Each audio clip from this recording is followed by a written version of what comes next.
All right, part 4, power word workshop. If you missed parts 1, 2, and 3, go back and have some fun. You can just play it while you go for a walk, play it while you're on your Peloton or exercising.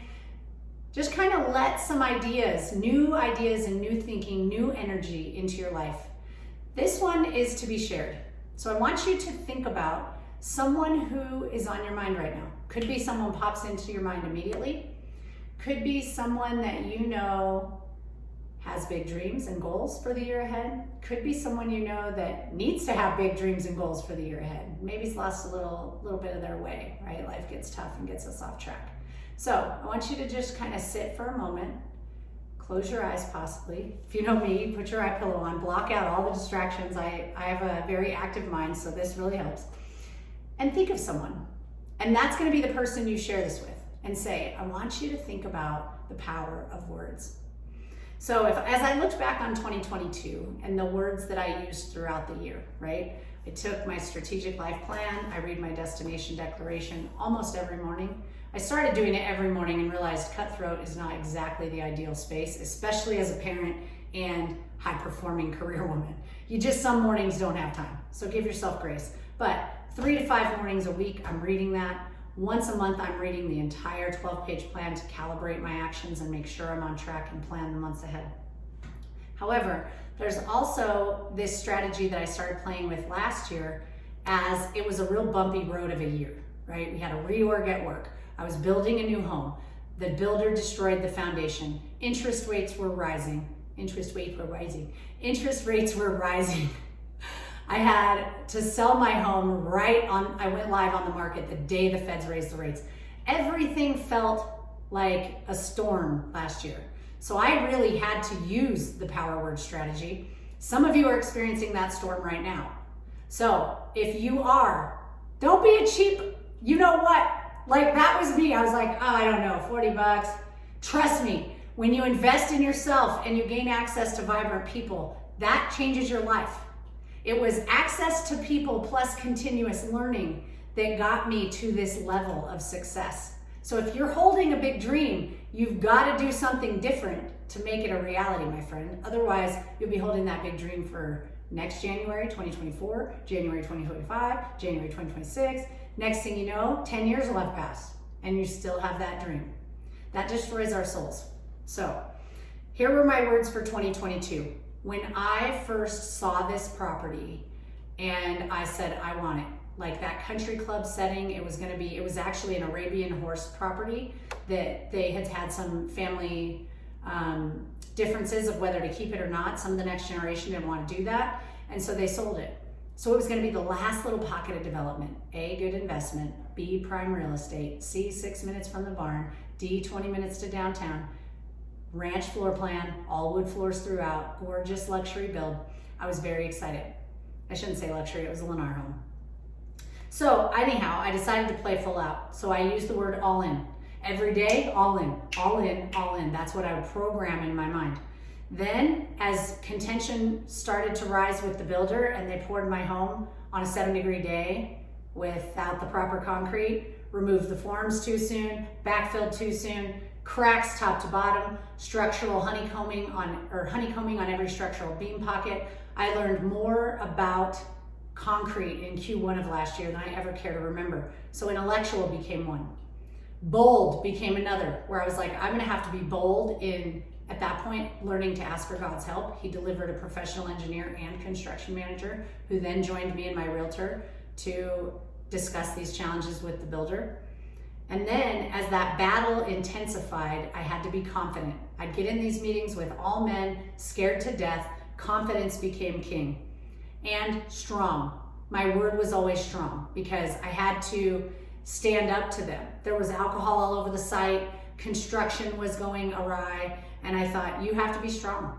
You have to be strong right now and advocate for your daughter, for the life you're building. This is your largest asset and investment, and it needs to go well. So strong became the word.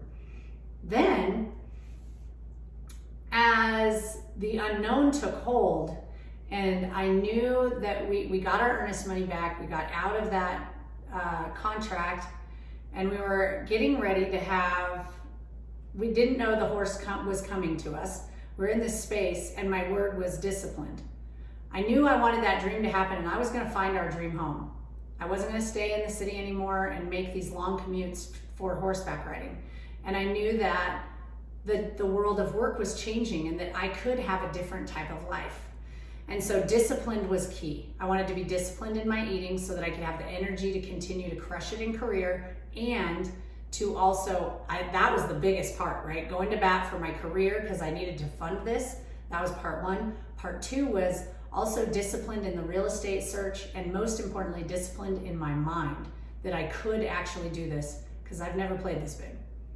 One thing you don't know about me is in 2000, I lived in my Honda Civic, 1996 Honda Civic, and I was living in the community where I was teaching, finding cool little places to park where I wouldn't be discovered. Very, very difficult chapter of life. So to go from a Honda Civic to $1.5 million home, growth is possible, my friends. I'm living proof. And I look back and go, wow, God, thank you for being there through all of it. So disciplined became one. Peaceful became the word once I got here. As the horse came to us and then this house, I thought, man, maybe crushing it and being disciplined and managing the minutes, this harsh, fierce side of myself, sought grace, peace, joy. So I had that subtle shift happening. So peaceful became my word. I learned how to be productive and as getting things done while I was walking around the house, walking in our pasture, wandering on the nature trails. It was beautiful. So peaceful became my word. And then as I realized this was all happening, and I thought to myself, wow, I've done something that a lot of people haven't done. I've achieved something really big here. My word became support, because I had a lot of people reaching out asking, how did you do that? Especially as a single woman on a solo income, right? Like, I remember vividly when my ex-husband told me, you'll never have this life without me, as I left our gorgeous $500,000 loft. Don't ever let someone tell you you can't, right? That's your invitation to play bigger. That's, for me, no is just the first two letters of the words not yet. So support was the first one. Then encourage. As I started helping others, I started to realize this lifestyle design was something others needed encouragement. We've forgotten how to dream. So encourage became my word. I wanted all my words to be encouraging instead of, what the hell have you been doing with your life? Why haven't you got here yet? Right? To be encouraging, to be uplifting, to be empathetic. So encourage was my word. Then influence, because I realized I had to have influence to be able to grow my career, to be able to make bold action with clients, to be able to do this. I have to grow influence. So that became my word. And as you know, right after, so October for me is strategic planning for the year ahead. That's when I start drafting, writing, imagining. I like to give it plenty of time for ideas to marinate or percolate, depending if you prefer, if you're a meat eater or a coffee drinker, pick your, aligned analogy. And so at the end of November, November 30th, after having my surgery, biopsying my breast, was pulled into a Zoom meeting to be told that my role was being downsized. So I was going to be part of this layoff. And then two days later, I actually didn't think I was going to be diagnosed because my mom and grandma had had the same thing, came back cancer-free. There are so many birds outside that are just beautiful right now. So as that came back, my diagnosis came back positive. I learned it was invasive. It was grade 3, the most aggressive grade. I learned the Ki-67 number was 53, which typical, they look at 0 to 20. And let's just say, scared to death could have been my phrase. Fear could have been my word. But I have a little bit of a stubborn Irish spirit that I get from my grandma. I just love that woman. And I thought, let's play. It's time for a new word. So I invite you to join me in the Power Word Workshop, where we're going to discover our words together. I'm going to share with you my number one mindset shift trick that helps me make that word reality, because your word is going to be your compass. It's going to help guide you. You're going to watch it show up in magical ways that are so exciting. And I also want to pair that with strategy. So the Power Word Workshop is led by me. The Stitch Out is led by my dear friend Sarah. You can sign up for one or both. And I will reveal my word in that workshop. I cannot wait to see you there. I've got to go get ready for the electrician to arrive here soon. I'm like, where's my phone? right there. So I'm not sure what time it is, but I can tell by the position of the sun. That's the beauty of country life, is you align with the solar cycles of the world. But it's time for me to get ready to do that. I know it's time for you to start your days too. I'm honored truly that you're showing so much care about my story, about this journey, about being in community, and helping me know I'm not alone. That has been the most uplifting thing, and I want to share that community with you. I'm so excited. I hope you'll sign up. If finance is a challenge, reach out to me personally. You know how, and we'll work something out. And with that, you know how it goes. Shine love and light into the world. It's time for you to reveal your brilliance. The world is waiting for it. Love you, friends.